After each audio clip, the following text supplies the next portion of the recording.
Hi, my name is Raj. I actually came into yoga so many years ago, back in 2009. I mean, I had known yoga a little bit before that, but I didn't really know what yoga was. Maybe been to a few classes in the gym until the year 2009 when I hurt myself playing football. I fell on my back. For those of you from America, football is soccer. And I fell on my back and I really hurt myself. And unknown to me at that time, what occurred was I collapsed on my L5 and my vertebra got collapsed and I got a slip disc. Diagnosis was called degenerative disc, which just the word itself made me feel very depressed because, like, I was only 30. To hear that something was degenerating was really depressing. And I went that time to a gym called Capital Club, now closed. And the yoga teacher, she's really amazing. And if she ever sees this, Moy, you helped me a lot at the start. I don't know where you are, I never kept your contact, but you gave me a series of exercises, 30 minutes a day to do, that really helped me rehabilitate. By the time I was ready to go back to an asana class, you had left. My first practice of yoga had nothing to do with Kundalini. It was Hatha Yoga. It was whatever was in the gym yoga. I don't know whether it's Hatha, Vinyasa, Ashtanga, doesn't really matter. A year later, I re-injured myself falling off a bicycle. Really silly accident. Felt like slow motion falling. But that hit something in me that gave me sciatica pains. And during that time, my mobility had dropped even worse than before. And there was very little practices I could do, and I went to my first Kundalini yoga class. Over there, we did this mantra, Ik Onkar Satnam Sri Vaheguru. It was wow. Like I felt an out of body sensation from the very first session I went. It was so weird. I avoided yoga, Kundalini for 2 months before I went back to that class. That class was with Sundarta Kaur. It was really nice in Soi 50 in Sukhumvit in Bangkok. That really started the process for me. I can't remember if that was 2009 or 2010, With time, everything starts to become a little bit of a blur. It opened up something in me that I really wanted to discover and really go further into. I didn't know what Kundalini even meant. I just went for it. A year or two down the road, I had certified myself as a KRI 3HO certified Kundalini Yoga instructor. It was a good process. We did it over a span of 6 months in Bangkok. It was definitely a memorable experience. A lot of the stuff I learned came from Dr. Ajit in Chandigarh. I had gone to stay with him a couple of times for a week long each. And the essence of what yoga is, what Kundalini is, I really picked up from there.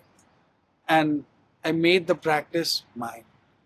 Based on texts, Kundalini is this energy that resides innately in the body. It's 72,000 channels originating from one space in the navel region, 1 inch below the navel, 1 to 1.5 inch inwards. Different texts give a slight variation on the exact location.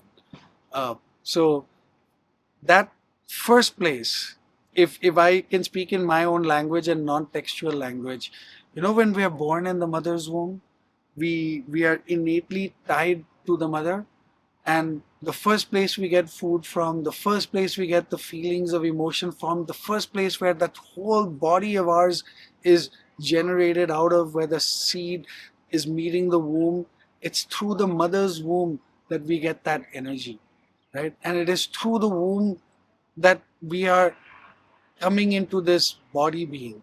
And that's why that first energy that exists in all of us is a female energy. And that's why the first God we have is female. The first God we have is mother. And that energy we keep with us through our life, that's Kundalini. That energy gets locked over long period of time, because as we grow up, we come into our families, we get conditioned by them, we go through society, we get conditioned by them, we go through cultures, nations, a whole bunch of things that by the time we become an adult, we forget the true nature of ourselves. We forget that the true nature of ourselves is both that godly nature, that macrocosm, that is ekonkar, that is on the outside, and we forget that our true nature is that ekonkar that resides inside. It's that feminine and that masculine. In more yogic terms, it's Shakti and it's Shiva. And Shakti gets kundaled, it gets locked up. And so the practice of yoga, the practice of all yoga, is to untie this lock. And so Kundalini Yoga is just basically an advanced practice of Hatha Yoga. It uses various tools, whether it's asanas, mudras, it uses Kriya Yoga, the practice of tapas, raising heat. It uses the practice of svadhyaya, study, and it uses the practice of Ishwar Pranidhan, devotion and love towards oneness, towards the divine energy that exists both outside and inside. And through that practice, we unlock this energy and we create this movement of energy that goes up and down in the body. We make it innate, we make it real. It's practiced with Satnam, with that internal truth. Now, can that energy be exploding or go outwards towards the head to meeting Shiva? Well, that only happens if it happens. There's no promise that any form of yoga, any form of practice can do that. That happens only when it happens. When it happens, how it happens, well, no one can tell you when, no one can tell you how, but when it happens, it's one of the most beautiful experiences you'll have. And that experience can only happen when you no longer expect or desire that to happen. As long as the desire is there, it doesn't happen. I had practiced yoga for many years. My primary teacher being Ajit for many years, even till today. I have a innate love for him. He's like a big brother to me. I also got to meet in my journey Sukhmander Singh of Monterey, California, and the late and really, really amazing man in Kirtantana, otherwise known as George Craig McMillian. Uh, my own practice is taking from these three, plus my own interest in learning about the history of yoga, the philosophy of yoga, specifically towards the more Sikhi practices. Because I had come from the 3HO Yogi Bhajan school, I'd also followed their lineage, not the 3HO practices. I teach yoga, I don't wear all whites. I teach yoga, I don't necessarily quote Yogi Bhajan in my classes. The main thing is each practice is done with a long practice, with a strong sadhana that is practiced for long periods of times, whether you go for the 40, 90, 300, 500, 1000 days, whatever it is. And then the kriya becomes your kriya. It's no longer just a kriya you practice by following steps 1, 2, 3, 4, 5, and your experience is being told what you are practicing. They become innate, they become natural.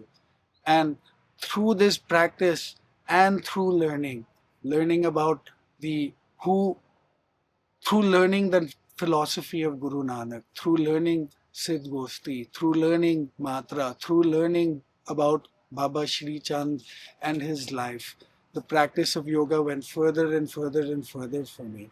And at some point, I knew that the only thing I could do was share what I am teaching, because I wanted this practice to come out in a way that people could make it their own, just in the way that I had made it my own.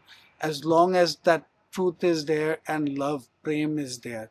And with these two ingredients, love of self, love of divine, alongside a practice, a sadhana, alongside a relationship with oneself that is true within,